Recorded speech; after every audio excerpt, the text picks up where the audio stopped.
दाऊद के पुत्र को होसाना। धन्य है वह जो प्रभु के नाम पर आता है, सर्वोच्च स्वर्ग में होसाना।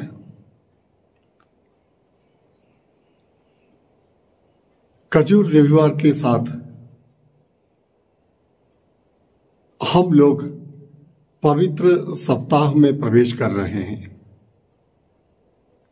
प्रभु यीशु के दुख भोग, मृत्यु एवं पुनरुत्थान पर मनन चिंतन करते हुए, उस पुनरुत्थान पर आशा रखते हुए, भरोसा रखते हुए एक नए जीवन की शुरुआत करने का अवसर एक बार हमारे जीवन में फिर आया है।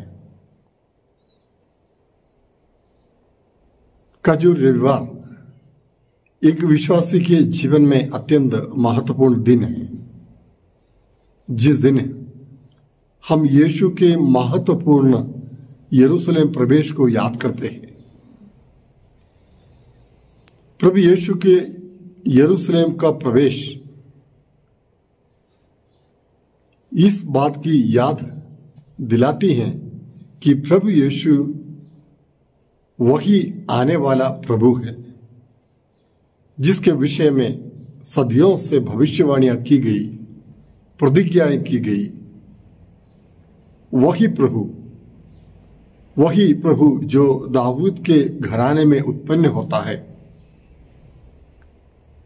जो प्रभु के पुत्र के, ईश्वर के पुत्र के नाम पर आता है, वही प्रभु ये संदेश इस दिन हम याद करते हैं। हाँ प्यारे भाई बहनों, खजूर रविवार या पाम संडे को सबसे प्रथम हमारे मन में ये विचार लाता है कि प्रभु ही जो आने वाला है, वही जो आने वाला है, ये संदेश प्रभु दुनिया को देना चाहता है। इसलिए लोगों ने चिल्लाकर कहा कि दाऊद के पुत्र को होसाना, धन्य है जो प्रभु के नाम पर आता है, सर्वोच्च स्वर्ग में होसाना। यीशु अपने जीवन काल में बार बार ये समझ जाते रहे कि मैं वही आने वाला प्रभु हूं, मैं वही आने वाला मुक्तिदाता हूं, जिसकी तुम सदियों से इंतजार कर रहे हो, वही मुक्तिदाता मैं ही हूं। इस बात को उन्होंने बार बार अपने जीवन काल में कहा, लेकिन हम जानते हैं यहूदियों ने उसे मसीह के रूप में, प्रभु के रूप में स्वीकार नहीं किया। दूसरी एक महत्वपूर्ण बात आज के दिन हमें मनन चिंतन करनी चाहिए। वो बात यह है कि प्रभु यीशु सच में राजा है। राज्य की यह प्रवेश यरूशलेम शहर में हम देखते हैं।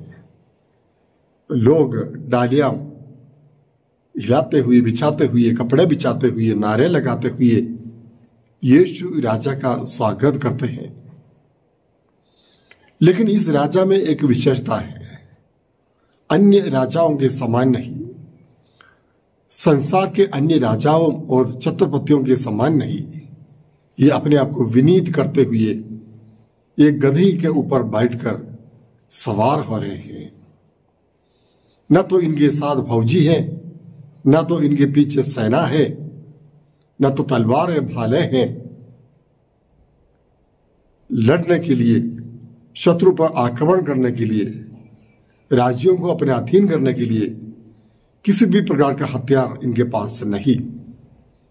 यीशु राजा का जो हथियार है वो शांति का हथियार, वो प्रेम की तलवार है। दया, सहानुभूति, विनम्रता इत्यादि की तलवार लेते हुए, हथियार लेते हुए प्रभु यीशु यरूशलेम में प्रवेश कर रहे हैं।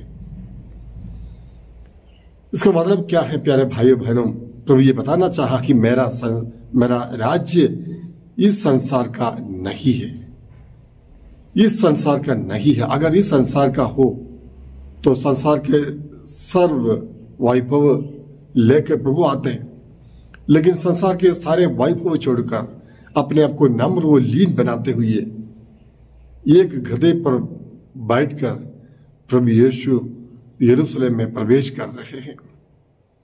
तो प्रभु यीशु के राज्य की स्थापना मनुष्यों के हृदयों में करने के लिए प्रभु यीशु आया। सत्ता को पलटकर वहां पर उस कुर्सी को हासिल करने के लिए नहीं, सत्ता हासिल करने के लिए नहीं, मनुष्य बल्कि शैतान ने, दुष्टात्मा ने जिन मनुष्य को अपने कब्जे में कर लिया है, उन लोगों को छुड़ाकर उनके हृदय के सिंहासन पर विराजमान होकर राज्य करने के लिए प्रभु यीशु हमारे बीच में आया। हाँ प्यारे भाई बहनों, प्रभु यीशु सच में राजा है, वो शांति का राजा है, वो शांति की स्थापना करने के लिए आता है। इसके बाद हम देखते हैं कि प्रभु यीशु के आने के समय लोग प्रभु के लिए होसाना गाते हैं, नारे लगाते हैं आनंद के साथ, खुशी के साथ, क्योंकि उन्होंने सोचा होगा शायद कि यही वही राजा जो इस्राएल को बचाने वाला है, ये राजा बनकर अपने बीच में निवास करेगा, दुनिया के संसार के राजाओं के समान। इसलिए लोगों ने जोर जोर से नारा लगाया, दाऊद के पुत्र को होसाना, धनी हुए जो प्रभु के नाम पर आता है, सर्वोच्च स्वर्ग में होसाना। लेकिन प्यारे भाई बहनों, कुछ ही दिन बाद हम जानते हैं जिन लोगों ने प्रभु के लिए होसाना गाया, नारे लगाए, प्रभु की तारीफ की, वही लोगों ने चिल्ला चिल्ला कर कहा, इसे क्रूस दिलाइए, इसे क्रूस पर चढ़ाइए। कहने का तात्पर्य यह है प्यारे भाई बहनों, हमें कभी भी लोगों की भावनाओं पर विश्वास नहीं करना चाहिए, लोगों की बातों पर विश्वास नहीं करना चाहिए, लोगों के मुंह से निकलने वाली स्तुति प्रशंसा पर विश्वास नहीं करना चाहिए। आज आपके लिए जो जय जयकार गा रहे हैं, कल आपको पकड़वा देने वाले हैं। ये एक चेतावनी है, हमें सावधान रहना चाहिए। हमें ईश्वर की दृष्टि में, प्रभु की दृष्टि में हमें बड़ा बनने के लिए, श्रेष्ठ बनने के लिए हमें प्रयास करना चाहिए। प्रभु के मुंह से जो तारीफ निकलती है वो सच्ची तारीफ है।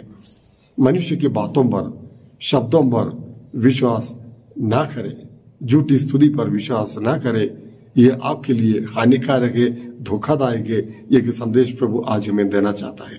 हाँ प्यारे भाई बहनों, हम देखते हैं यीशु का राजकीय प्रवेश। यीशु मृत्यु को स्वीकार करने के लिए, दुखों को स्वीकार करने के लिए, क्रूस को गले लगाने के लिए यरूशलेम जा रहे हैं। कभी ये विचार हमारे मन में आता है, अगर मरने के लिए जाते हैं, इतनी धूमधाम से, इतने वैभव के साथ, खुशी के साथ शहर में क्यों जा रहे हैं, प्रवेश कर रहे हैं? हाँ प्यारे भाई बहनों, क्योंकि प्रभु को पता था ये एक मामूली घटना नहीं। इसके बाद यरूशलेम शहर में जो घटना होने वाली है, यानी प्रभु यीशु के दुख, वो मृत्यु, पुनरुत्थान, ये सारी मामूली घटना नहीं, ये परमेश्वर की एक महान योजना के तहत ये घटनाएं होने वाली है। इसलिए कि राजकीय प्रवेश के साथ प्रभु यीशु इस महान कार्य करने के लिए, मुक्ति का महान कार्य, दुनिया को बचाने का महान कार्य करने के लिए वो सारे वैभव के साथ जाते हैं। हाँ प्यारे भाई बहनों, परमेश्वर की योजना जो भी हो, विधान जो भी हो, उसे पूर्ण हृदय से स्वीकार करना, खुशी के साथ स्वीकार करना, उस योजना के लिए अपने आप को हम समर्पित करते हैं। उस समय उसके फलस्वरूप हमारे जीवन में जो आने वाली खुशियां, जो आशीर्वाद, उसको समझना हमारे लिए बहुत जरूरी है। इसलिए जिन्होंने स्वर्ग को देखा है, जो लोग स्वर्ग को देखते हुए अपनी जीवन यात्रा को जारी रखते हैं, वे लोग कभी अपने जीवन के छोटे मोटे संकटों पर निराश नहीं होते हैं।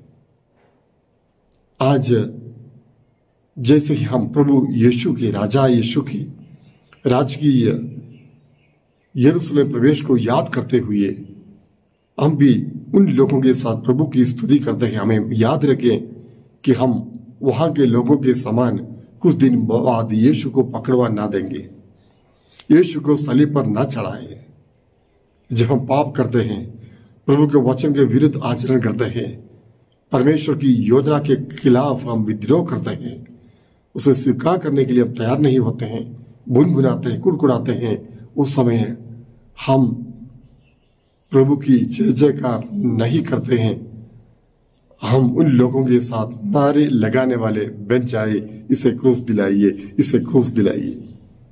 आइए प्यारे भाई बहनों, हम इस पवित्र सप्ताह में प्रभु के दुख भोग पर मनन चिंतन करें, मनन चिंतन करें। प्रभु के दुख भोग दुनिया के लिए, दुनिया की मुक्ति के लिए, संसार की मुक्ति के लिए, हम सबकी मुक्ति के लिए एक महत्वपूर्ण भाग है, बात है। इस महत्वपूर्ण समय पर हम प्रभु के साथ रहे, प्रार्थना में नम्र होकर, लीन होकर, विनम्र होकर हम जीवन बिताए।